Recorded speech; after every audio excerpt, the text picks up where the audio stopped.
Welcome to the Find Your Leadership Confidence podcast with Vicki Noethling.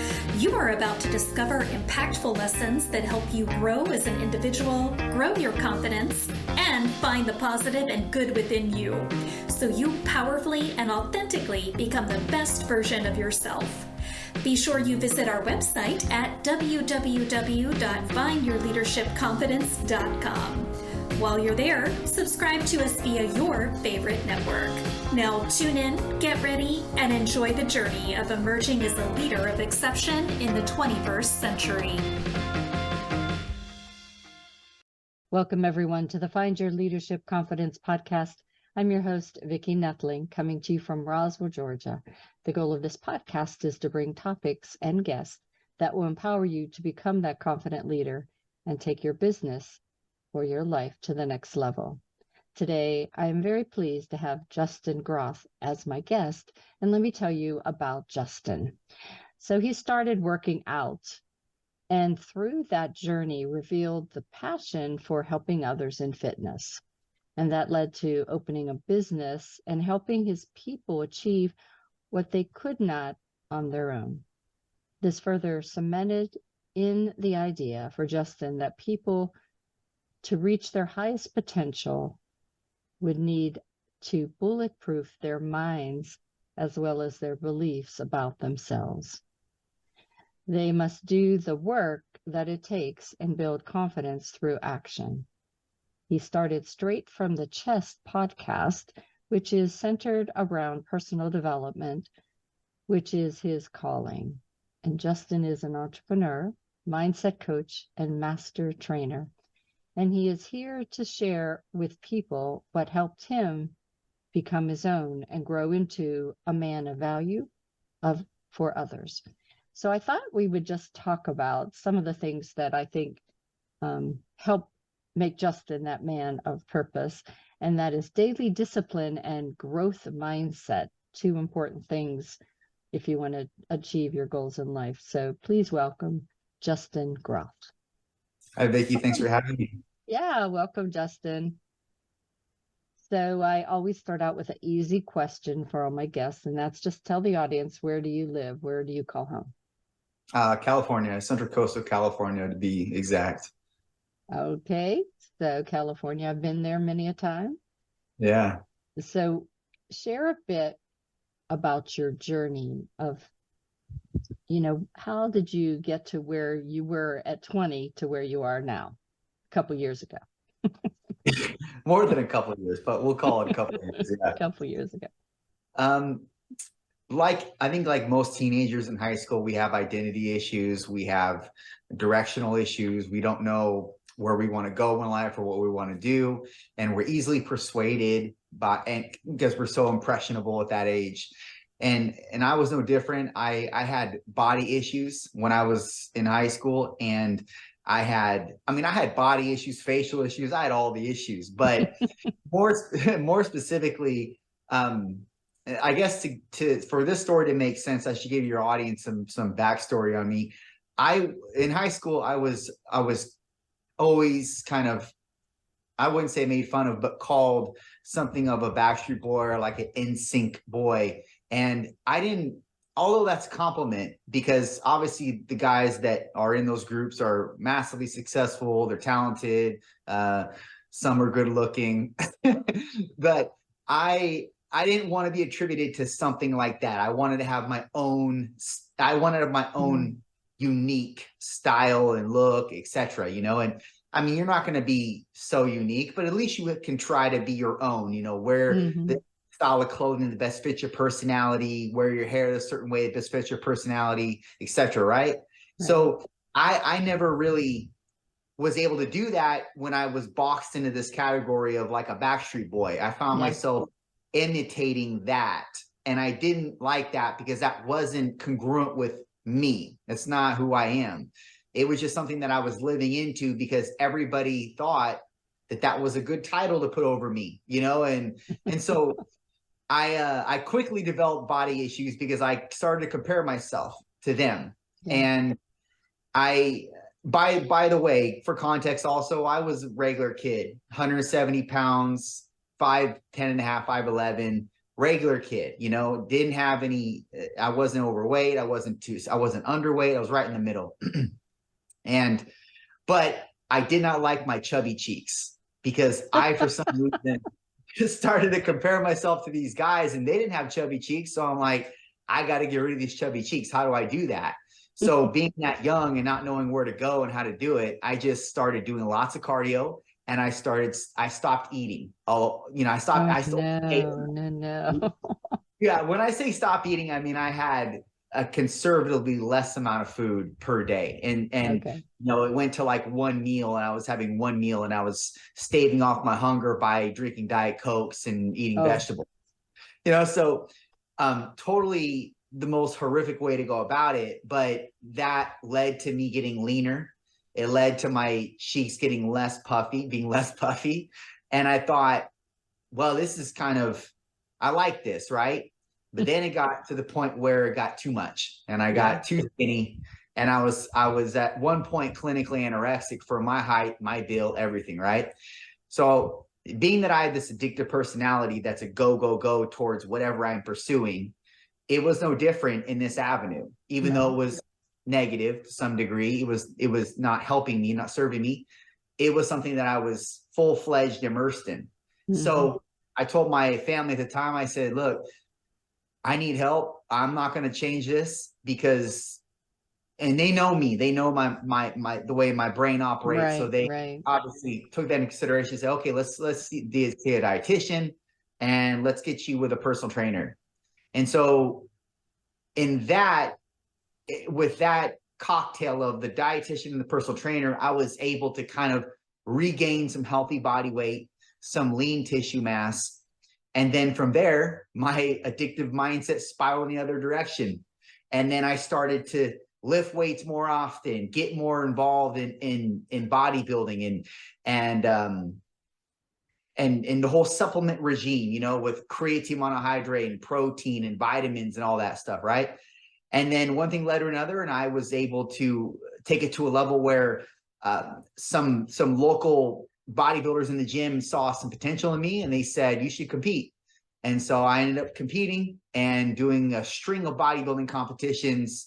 And I was grateful to do that because bodybuilding showed me not just the art of, not just by means of lifting weights, but the process showed me that I had discipline, I had consistency, I had this fervent attitude. I was relentless with my structure. I was organized, because you have to be, if you want to be successful in bodybuilding and be your best on stage, you have to be organized with your sleep, with your foods. You have to adopt the structure. You have to only eat certain things. You have to have willpower. You have to have discipline to do the things you don't want to do, but doing them every day. And these things I never knew I had. All these components I didn't know existed in me until I found bodybuilding. And so I'm forever indebted to bodybuilding because of what it showed me and what it taught me about who I was. And that I feel like an obligation to expand that across the landscape for people that need it as well. And maybe not in the bodybuilding sense, but just attaching physical fitness and healthy eating to your lifestyle, something that you can adhere to and follow for all the days of your life. And I noticed the benefits from them. And obviously, if you notice the benefits from something, you want to share. It's just in you to share and give back to people. So that's my meaning and mission behind what I do now. So kind of just to keep on that premise, because one of the questions that I had just coming up was, what has made how has bodybuilding impacted your life? But I want to take it a different direction, and let's look at entrepreneurs today. And you were kind of showing the maybe synergy between the discipline and the process that made you excel as a bodybuilder really applies to business, especially entrepreneurs who don't have somebody looking over their shoulder to tell them what to do, how to do it, when to do it, type of thing. And so all those things that you learned as a bodybuilder, how can they be attributed to being successful as an entrepreneur? Yeah, they definitely transfer in multiple ways. And I think the biggest way that they transfer is that it imparts an avenue of discipline for the person to follow. Look, in business, you're going to come across obstacles. You're going to come across days in general where you don't want to operate, where you don't want to show up, but you have to. And you have to if you want to scale that business, if you want to build that business, if you want to nurture that business, you have to show up. You have to do the things that you don't want to do. Well, that's really analogous to bodybuilding and being your best, for your body to show up on stage as your best. If you skip that workout or you skip that meal and you have a bad meal instead, or something that's more flavorful instead, or if you skip on the cardio session, well, then when the day comes for you to present your package, you're not going to be your best, because there have been stones that have been unturned. And that's something that I'm not going to negotiate. I mean, that's something that showed me through bodybuilding that I had that element to me. And then that transmutes into business. I mean, it even transmutes into relationships, because relationships are tough too. So if you don't put the work in terms of the disciplinary actions that it means to maintain and even, if anything, nurture that relationship, well, then that's going to grow and cultivate something that's much greater in that relationship. It's the same thing for business. It's the same. It's just going and not stopping, because you see the outcome on the other side that is far greater than the burden you feel right now. Yeah. And I think if you think of it, also, when you're doing bodybuilding, those first days, months, even year when you started, you just probably saw minor, small changes. But then after the persistence and the consistency of all the discipline and the things you did, you saw major changes. Yes. And that's the same in business. Yes, it's you have to create behavioral changes if you want, and really habits. If we don't operate from a structured base of delving into habits and keeping them a priority, then we're not going to lead ourselves into anywhere that's fruitful in life, whether it's business, relationships, or ourselves personally. Yeah. We're going to go down a rabbit hole that doesn't serve us and is destructive. And that's why bodybuilding is so important, or fitness in general is so important for people, because it keeps people doing hard stuff that they don't want to do, but it yields such a profitable outcome at the end of the day. Right. Not just physically, but physiologically and mentally. And that's why I'm such an advocate for fitness of some type. You don't have to lift weights. You can rock climb, you can swim, you can kayak, something that keeps you active. If you like hiking, do that.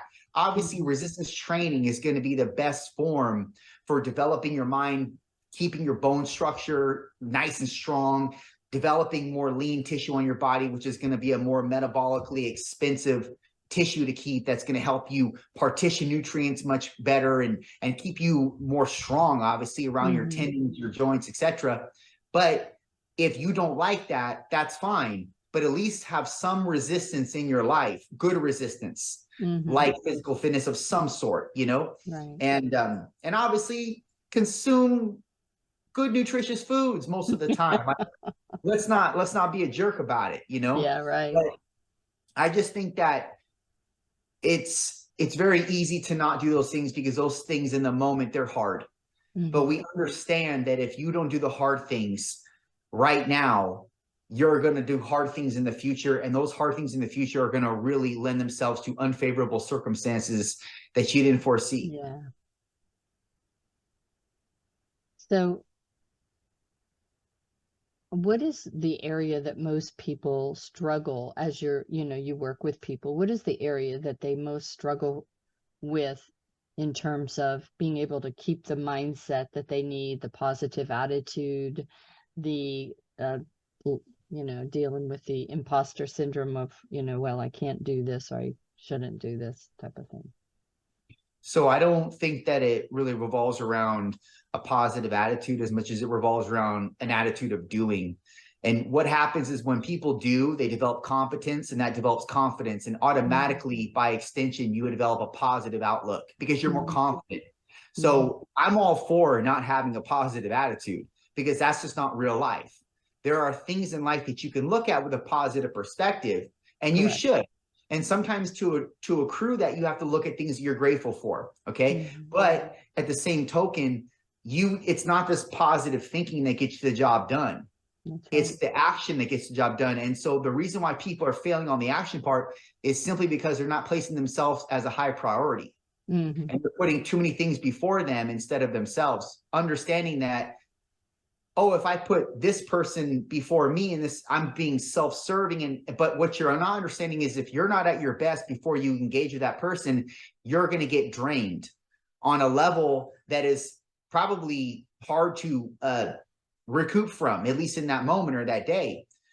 When you are at a level 100 and you're operating at a level 100 because you're doing all the things that make you great, which are all the things you're placing disciplines behind and all the things that you know make you better physiologically, psychologically, and their best physical representation, you can't help but be a confidence and exude that confidence and exude that light. Well, then that attracts the right people to you, and you attract the right things to you. You attract opportunities, and that by extension is going to keep you so positive, right?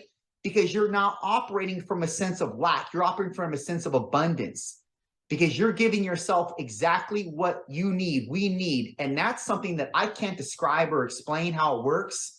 I just know that there might be something aligned with God and how he has made us to be and made us to operate, you know? Awesome. So what do you do in terms of personal development, though? You're working on your body, but what do you do to work on your mind to educate you on what are the right nutritional things or exercises, all that? What kind of personal development have you incorporated in your journey? So a lot of it stems from kind of the things that I just listed off. Personal development is all about you developing your best iteration. Now that's going to stem from you not letting yourself down. That's going to stem from you placing yourself as a high priority. That's going to stem from you not being a yes man to everything and letting people manipulate you. There's a lot of moving variables to this, and there's a lot of layers to personal development. As it stands for me, there's not many things that I haven't already encountered that are going to be the thing to derail me. I don't drink, I don't smoke, I don't give in to vices like that. I live a structured and really straight edge life. I mean, I'm very militant to some degree. I mean, you can even consider that to be the case for me. But these things have led me to be my best serving to other people. So that's why I'm an authority in the space, because I actually live the life. And you can't tell me different because I am a walking business card, and not just the physical representation of me. But if you look at my history, if you look at my backstory, if you look at the way that I've conducted myself from my 20s up until I'm my age now, 39. I mean, obviously when we're teenagers, we do stupid things. And I just from everybody, I watch that. I mean, when you're a teenager, that's a wash. Like you're still growing and you know, blooming. Yeah, you're still stupid. But personal development looks different for everybody. For me, I've already conquered so many layers of personal development that I'm refining at this moment. It's just a refining process, but that means that I still keep my disciplines. I still keep my structure. I still keep myself a high priority, and then I can put others in a higher priority as well if I do that. All these things make me an authority in the space because I'm actually living it and breathing it every day. Perfect. Well, time is flying by here. What's next for you? So what's next is expanding to the internet space, more of like an more widespread online coaching. So right now we offer that, but we're not promoting it. So the next step is going to be for more of a mass promotion for not only mindset and fitness, but trainer mentorship. So training trainers to have better retention and as well as if they're new in the space, getting them the credentials that they need to be elite trainers, because that's obviously what I do in my business. I'm obviously a personal trainer, but there's a need for that, because a lot of trainers just how wayward and how to pick up clients, and most importantly, how to retain clients, and they lack psychological components to be able to retain somebody or even attract them. So that's what we're going to be moving into, mass promotion on those platforms with that. Awesome. So time for a rapid fire question. Oh, yes. Love it. So on your website, you talk about being personally bulletproofing your mind. And I think you touched on this a little bit, but how did you come up with that little, I guess, phrase or something? Bulletproofing your mind. You got to be hardened. You got to be hardened to obstacles, hardened to BS, hardened to things that come your way that can otherwise dissuade you or manipulate you into a different direction. And you have to be understanding that this is a process and it's going to suck, but it's going to be worth it. So what is the best thing that came out of you starting your podcast? The advent of reaching so many people.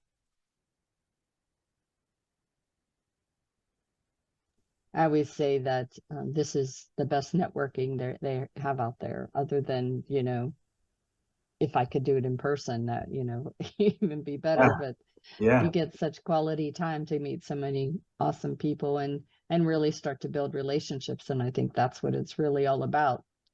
To be a coach or trainer, you really need to kind of dig through a couple layers of people to really know what they're asking for, what they need. That's true.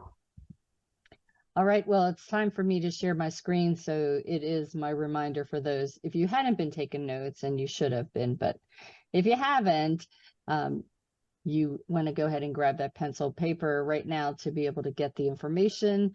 Everything, though, will be on my YouTube channel. Please subscribe, or you can go to findyourleadershipconfidence.com to get all the show notes. All right, so for those of you that are just listening, you can go to the website www.theofficialjustingroth.com, and that's Groth for Groth. YouTube is at Justin Groth with the number 1 at the end of it, at Justin Groth with the number 1 at the end. And then Instagram, you can find him at Justin Craig Groth. Again, Justin Craig Groth. I'll let Justin talk about what you can find when you go to the website or to any of his social media channels. Yeah, so we're in the process right now of revamping the official Justin Groth, and that's going to be a full website remodel. As of right now, it has all of the latter podcasts on that page, as well as an about or contact information to get in contact with me if you'd like. But right now we're in the process of revamping that. So that's going to be that's going to actually complement the model that I just talked to you about with regards to where I want to go and what we're plans to do in the future. And that's going to be oriented around the fitness and the mindset coaching and links to click to be able to apply and get the different and really apply for the different what I call them offerings that we're going to be able to be submitting on the website. And on the Justin Craig Groth platform through Instagram, that's just my Instagram. That's probably the easy way to get a hold of me right now. Just shoot me a DM if you have questions, if you're interested in fitness or mindset coaching, or if you're a trainer and you need guidance, you need mentorship. If you're new to the field of training, you want to get your feet wet, you don't know where to start, I can help you. Or if you're a seasoned trainer and you need to understand how to retain clients because you're just not quite there yet, I can help you with that as well. Awesome. All right, Justin, time flew by today. Awesome conversation. You have a lot of great information, good insights, and look forward to having you back again. I appreciate that. Checking out that new website whenever it comes out. So everybody, as always, I remind you that life is a journey and it's up to you to enjoy the ride. This is Vicki Noethling signing off.